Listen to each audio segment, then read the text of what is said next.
Welcome back to Business Live. We begin with our summaries tonight, and Ghana and Togo have agreed to sign a maritime boundary treaty in 2019. And also on the international front, Uber is planning to triple head count on food delivery across Europe. We have the details next.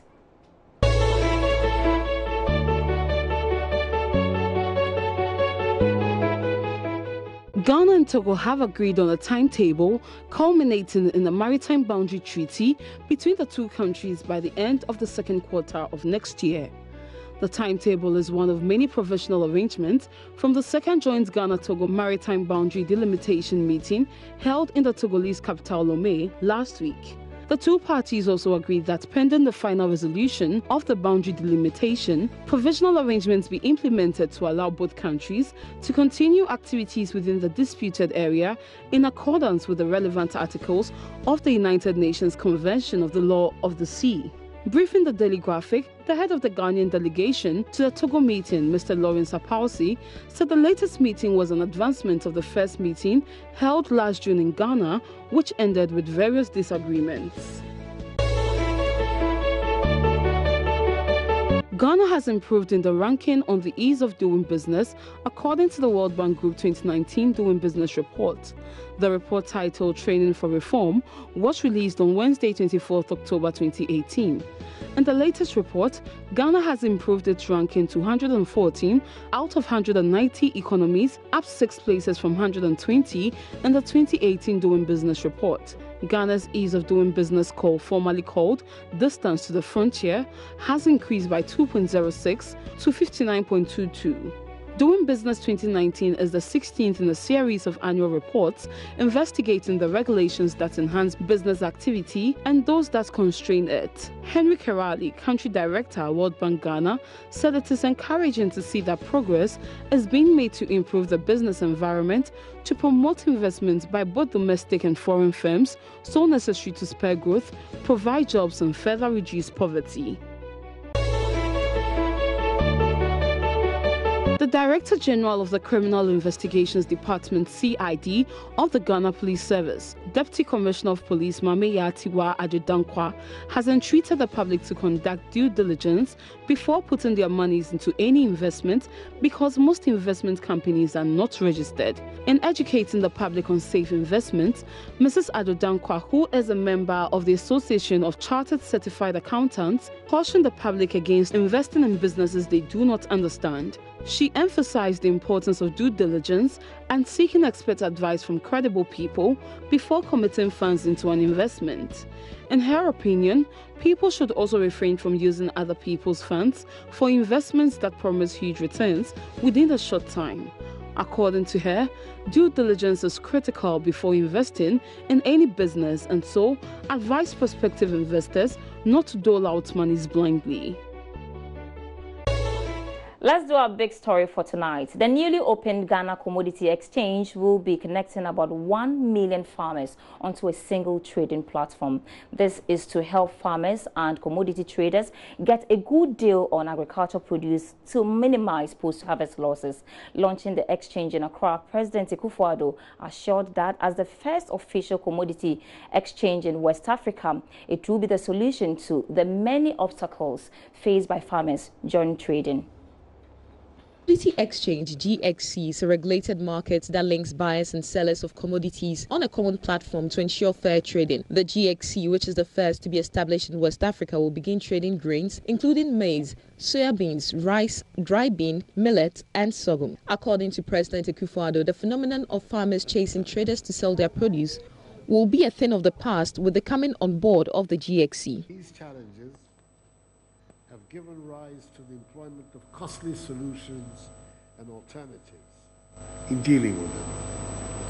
They include engaging outgrower schemes to tie producers to delivering outputs or extending considerable amounts of input financing, and investing in networks of collection centers where buyers are compelled to inspect produce themselves physically in order for them to be assured of what they're purchasing. The experience of nations, described as agricultural superpowers, has shown that there is a better way to address these problems and satisfy both the producer and the buyer. Finance Minister Ken Ofori-Atta said government is working on restructuring the ADB Bank for farmers to get easy access to credit facility for an enhanced production. What we are doing with regards to the issue of financing is a commitment, a decision actually, to strengthen Agric Development Bank, to move them away from retail commercial business to focus more on that. So with that, we expect that appropriate financing focused on farmers will come to bear. Some farmers who have been engaged in the pilot trading program shared the experience with Joy Business. What the commodity exchange is coming to do is to actually standardize our operations for us so that both the buyer and the seller can have some peace and then they can have some standards to work with. So before you get your product from the warehouse, you are assured of quality. And then payment to the farmer or whoever is the seller is also assured because there is some kind of security within that confined area, which is a gray area. In the Ghana Commodity Exchange, the prices are well structured. People cannot manipulate the system. People cannot collude and give their own artificial prices. The prices are going to be there for you to see, and then you can decide to trade or not to trade. And so for me, I think that it is a very reliable system that farmers should buy into, and I will continue to buy into that system because it is more efficient, it is more effective, and it is more reliable. After the first year of operation, the exchange will begin trading international commodities like cocoa, coffee, and subsequently minerals. So my colleague Ebenezer Sabote has been following this story and joins me for more details. Ebenezer, thanks for your time. So earlier today on the marketplace, we engaged a farmer who seems a little confused about this whole commodity exchange and how it's going to be operated. So what more can you tell us about the commodity exchange? So the commodity exchange is a platform actually to link farmers and buyers together.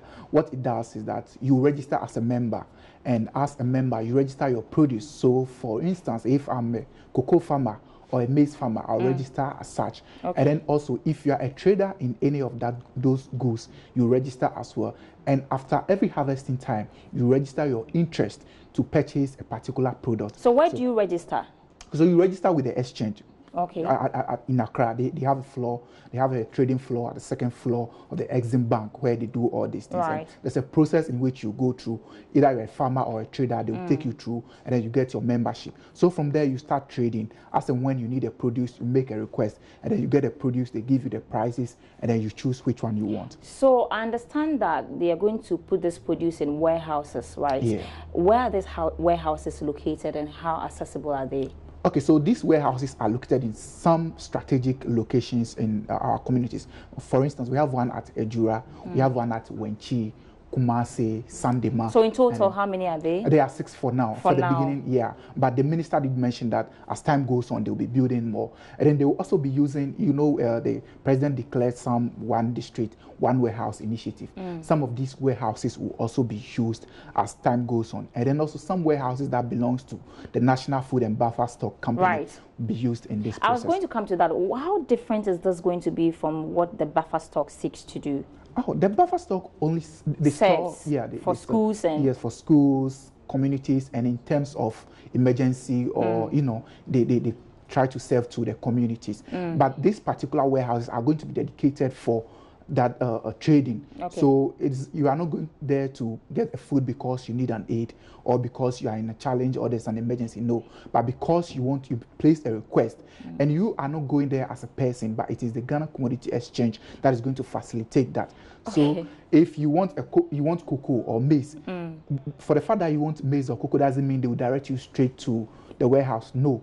the officials of the commodity exchange will do that facilitation for you to get your produce. So how are the produce going to be transported from the farm? How do the farmers, after registering, are we going to have middlemen going to the field to go and buy the produce, or you bring the produce to them? Just explain to me how this whole thing works. Okay, so it's a collaborative effort between the farmers and the commodity exchange. So they have their men on the ground who are going to be doing that. So you as a farmer, you only have to notify the exchange that it's time for harvesting. It's harvesting time. Then they will tell you, okay, member A, B, C, or D want this produce. So can we get it at this particular time? And then they will arrange. So when they arrange, a member or some men from the commodity exchange plus you yourself, I mean with you yourself as a farmer, you go into it and then you do the transportation into the warehouse. So straight from the warehouse, then the standardization and everything are being checked, and then you start trading from there. Quite interesting, but I want to know whether the registration process is free or you need to pay something. Have you been told how it's going to work? I understand there will be an annual fee, which hasn't been mentioned to us yet.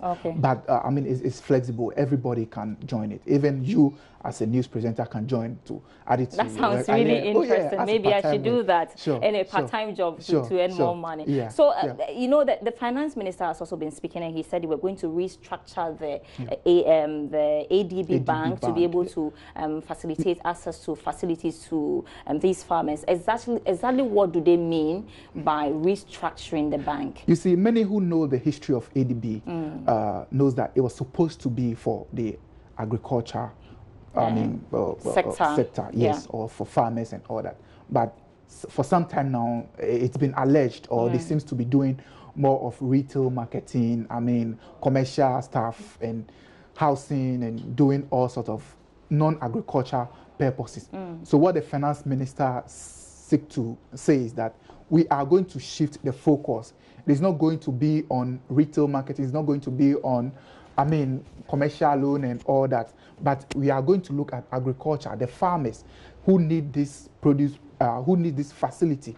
How are we going to get the Agriculture Development Bank to support them so that we can support their production? Mind you, for the exchange to survive, the production must be high. If there's no production, the exchange cannot survive, because when you place a request to get the product and you don't have the product there, it means it becomes a cost 90. I see. So more needs to be done for production to be boosted. And the finance minister seems to be supporting them in that regard. Yeah, so it's just to refocus the bank to move towards its core mandate of agriculture. All right, grateful having you on Business Live. Vanessa Boakye has been following this new commodity exchange that is supposed to help farmers trade their produce. But we go for a short commercial break. When we come back, we have more on Business Live.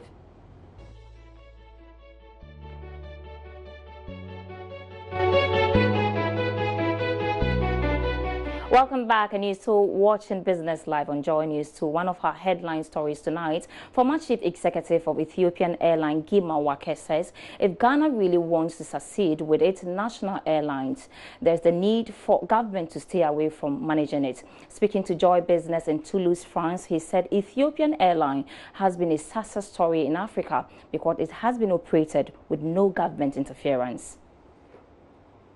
The collapse of the Ghana National Airline in 2010, there have been several calls on government to relaunch the national carrier.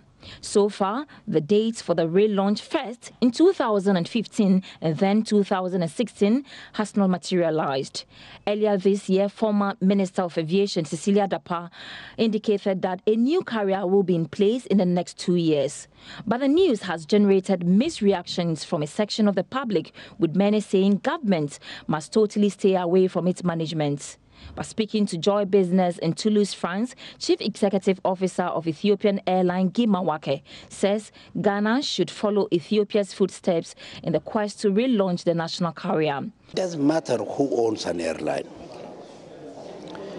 Ethiopian Airlines is 100% government. But the government allows Ethiopian Airlines to be run on commercial basis, complete independence to run the airline. If they were to do what many African carriers do, interfere in everything, Ethiopian Airlines will not be what it is today. African countries should be able to say, okay, here is our airline, here is the seed money, we'll create the airline, will put proper management in place, and you do your job. And I'm sure this can be done. Many European carriers, until 20 years ago, were all government-owned. They gradually came to the public thing. In Africa, we are not ready yet for a complete public, for a complete private airline. We need the government involvement in an airline. Vice President, Africa International Air Transport Association, Raphael Kuchi, equally blamed the poor performance of Africa's aviation sector on government interference with operations. Ethiopia is a different case. They have a business model which is completely devoid of government interference and is run extremely professionally. Now, it's very difficult and very tempting for governments to stay away from interfering in aviation. Now, what we tend to, we would want to see is that governments limit the extent of involvement in aviation. We're not saying government should be hands-off. After all, government is the one that has to create the policy environment, that has to create the regulations. Okay, so we need government, but we need government not for the operations of the airline, but for the regulatory and policy aspects of the industry. If we do that and we have governments doing their bit and allow private sector to drive the business, we are going to see success. And what I would want to see in Ghana is if government thinks it needs to have a stake in the state-owned carrier or national carrier that they want to establish, it should be a minimum stake and not a controlling stake. In Africa, air transport supports 6.8 million jobs and $72.5 billion to GDP.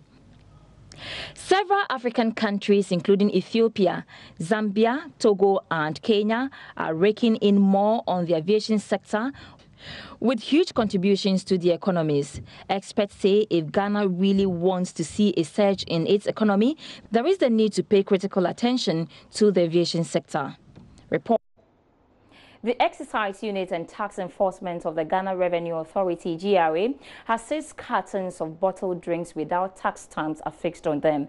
This forms part of efforts by the GRA to ensure compliance with policy and also rake in more revenue. Charles Aite was with the task force and our reports. It's been weeks since the Ghana Revenue Authority, GRA, engaged retailers and distributors on the need for compliance with the tax stamp policy. The Excise Unit and Tax Force of the GRA, through its distress action, seized cartons of bottled drinks and water from selected retail outlets which failed to have the tax stamp on their products.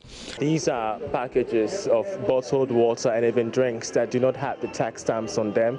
And even if they do, some of them even have the tax stamps which, based on the GRA's assessment, are kind of fake. So you need to apply for. No, the business has to apply for.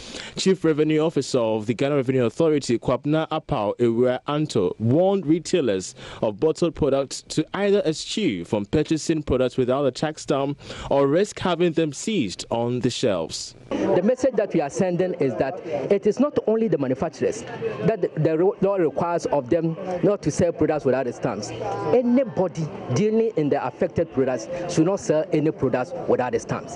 That is the message that we are putting out there, and that is why we have been visiting the retail outlets. We are going down there, even to the kiosks, that without the stamp, don't sell. The manufacturer on behalf of the distributor. How do we know the number of products that... Let's do some shopping now. And leading retail decor company Oka Deco, as part of its 15th anniversary, is giving customers a chance to enjoy up to 15% discounts on all purchases made at any of their showrooms across the country. The special discount promo, which runs from Thursday 8th of November through to Saturday 10th of November, will see customers walk away with quality goods at affordable prices. Head of marketing at Oka Deco is Alberta Ankoma. You can't get this anywhere than Oka Deco. We are hosting Joy FM here. You're going to have Doreen Andor and Les's Bill here. They're going to stream live here at Orca Deco.